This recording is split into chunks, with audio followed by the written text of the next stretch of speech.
رهبری داشتی سیدا سفر الانبیاء تاریخ پیغمبر anlatmıştı.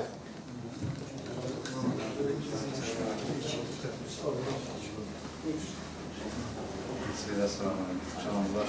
Hocam nasılsınız? Allah razı olsun. Geç geldiniz.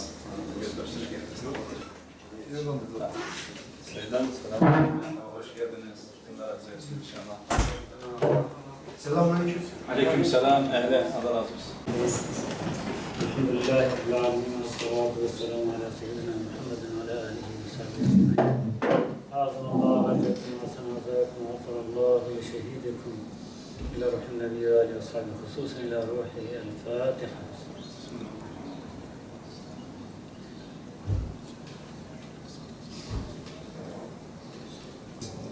Allah şehadetini kabul etsin. Başkanımızın da gaziliğini kabul etsin. Amin inşallah. Bize düşen artık bundan sonraki onların boşluklarını hissettirmemektir. Onların çocuklarına sahip çıkmaktır, eşine sahip çıkmaktır. Yani bu kardeşlerimizin niçin şehit olduğunu hiçbirimizin unutmaması lazım. Bundan sonraki emanetlerine o şekilde sahip çıkmamız lazım. Şimdi bu kardeşimiz Allah için mücadele ederken hayatını bu uğurda feda etmiş.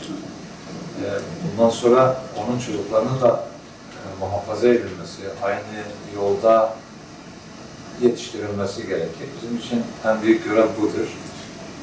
İnşallah biz sadece Türkiye'deki yetimlere değil, bütün dünyadaki yetimlere sahip çıkmaya çalışıyoruz. İnşallah bu kardeşimize de sahip çıkacağız. İnşallah. Çocuklar bizim çocuklarımızdır, eşi bizim bacımızdır. Allah-u Teala hepimize sabır nasip etsin.